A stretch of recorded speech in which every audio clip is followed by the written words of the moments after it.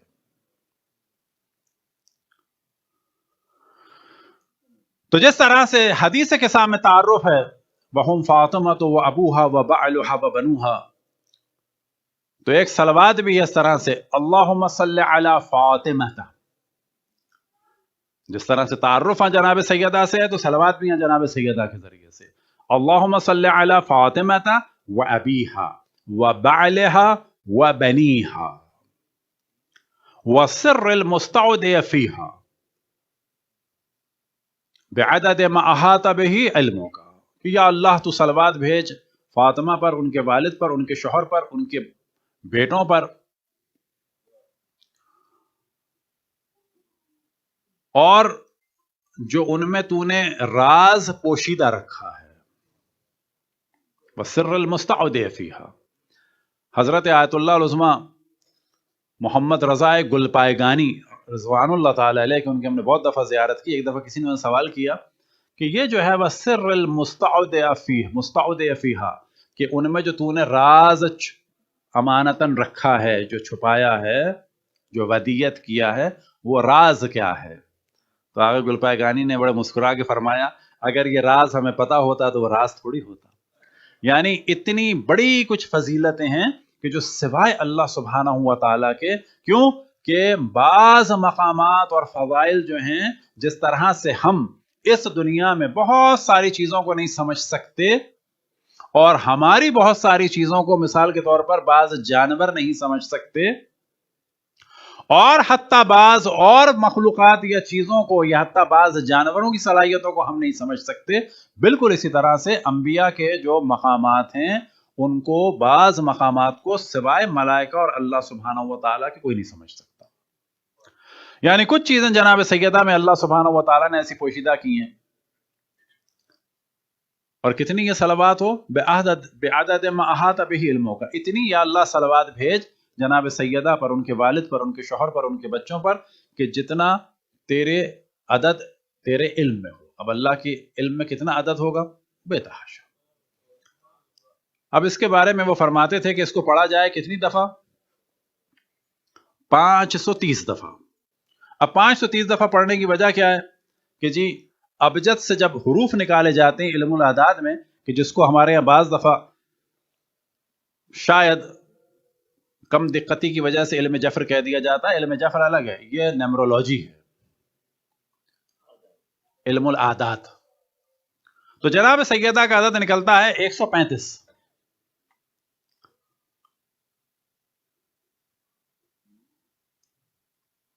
لیکن بعض جگہ جو عدد نکلتا ہے وہ ہے 530.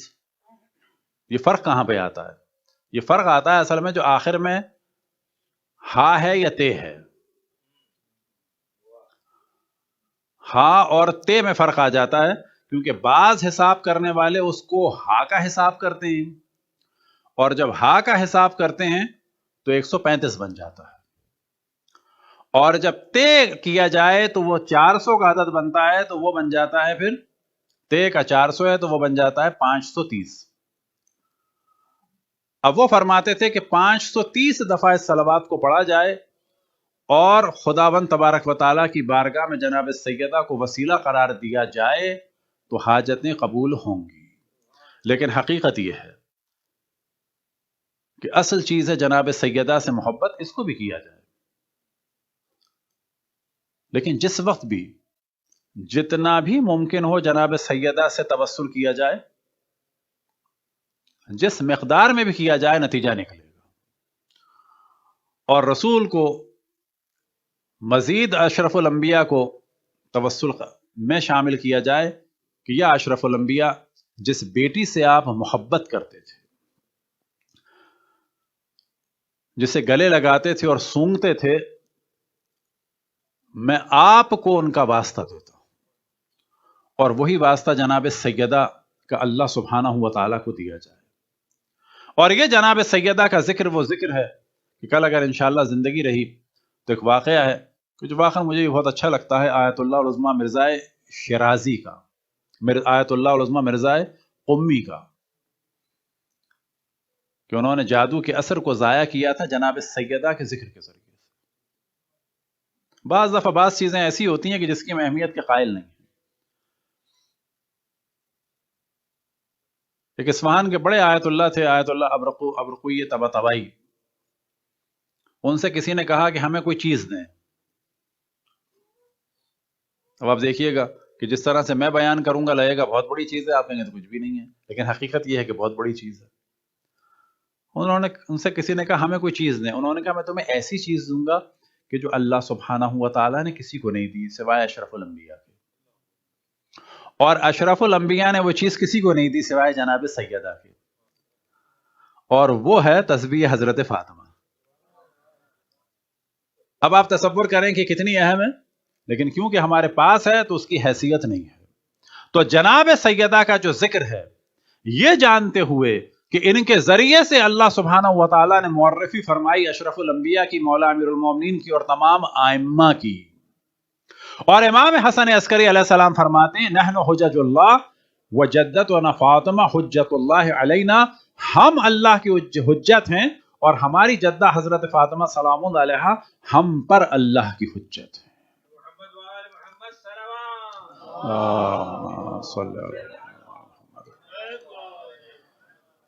لیکن یہی وہ سیدہ ہیں کہ جو فرماتی ہیں صبت علی مصائب لو انہا صبت علی الایام سرنا لیالی، کہ بابا آپ کے بعد مجھ پر اتنے مصائب پڑے کہ اگر روز روشن پہ پڑتے تو وہ سیاہ اور تاریک راتوں میں بدل جاتے. کیا ان مصائب کا سلسلہ ختم ہو گیا؟ نہ. اب بھی جب بھی جہاں بھی کسی پر بھی ظلم ہوتا ہے اس وجہ سے کہ وہ اہل بیت کا چاہنے والا ہے، جناب سیدہ کا چاہنے والا ہے، تو یاد رکھیں کہ اگر ہم میں سے کسی کی آل اولاد کو بھی قتل کر دیا جائے تو در حقیقت وہ ظلم ہماری اولاد پر یا ہم پر بعد میں ہوتا ہے، وہ پہلے جناب سیدہ پہ ہوتا ہے.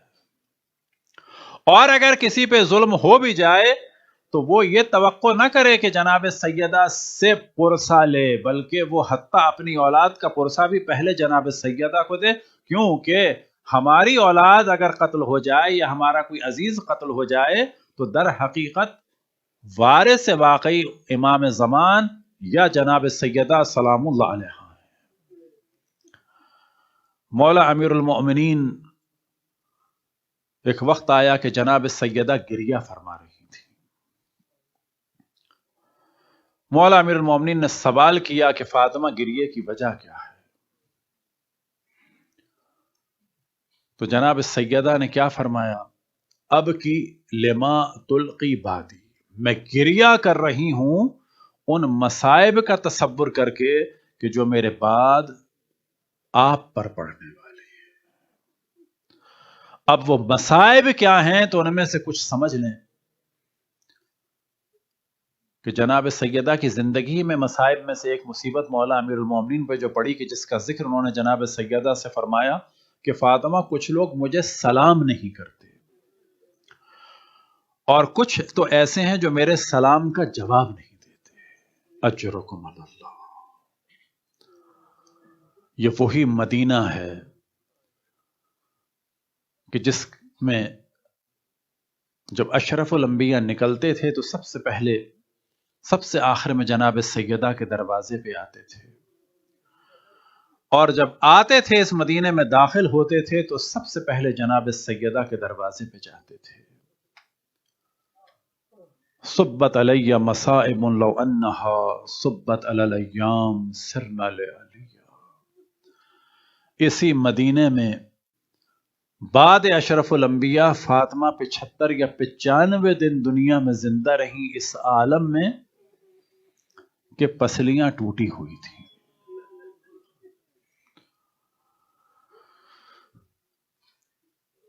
ایران میں ایک مجلس کا ذکر ہوتا ہے، اسی پہ مجلس کو ہم ختم کریں گے،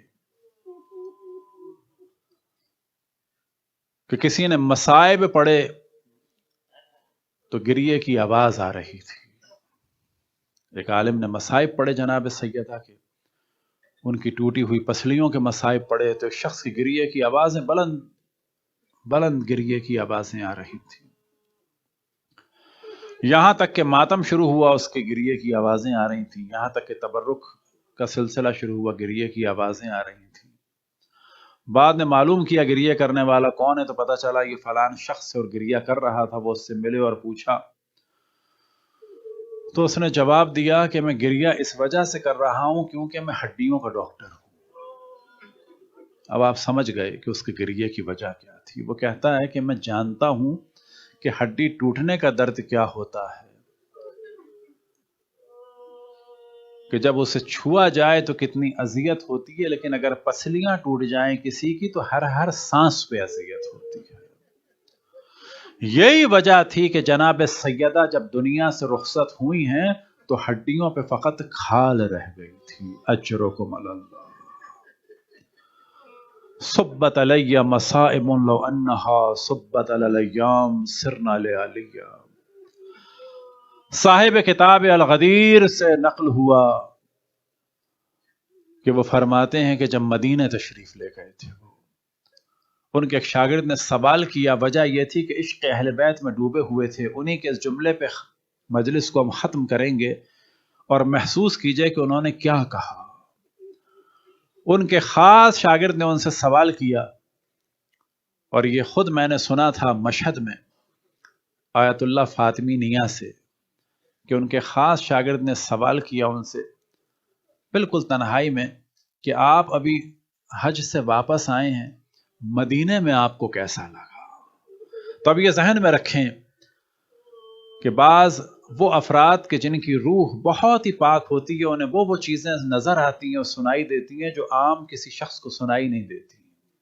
بقول ایک ہمارے استاد کے کہ جب حرم امام رضا میں جاؤ تو کچھ کو صرف زری نظر آتی ہے، کچھ کو اندر کی قبر نظر آتی ہے، کچھ کو فقط امام رضا کی آواز آتی ہے، اور کچھ کو امام رضا علیہ السلام نظر بھی آتے ہیں۔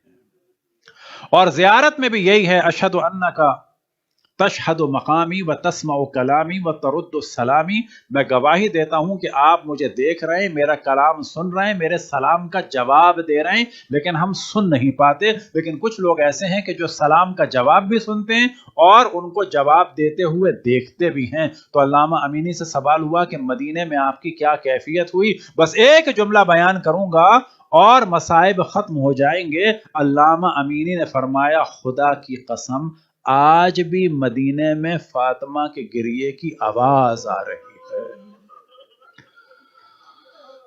یا اللہ، جس نے جناب سیدہ رسول اللہ اور ائمہ پہ ظلم کیا ان سب پہ لعنت فرما۔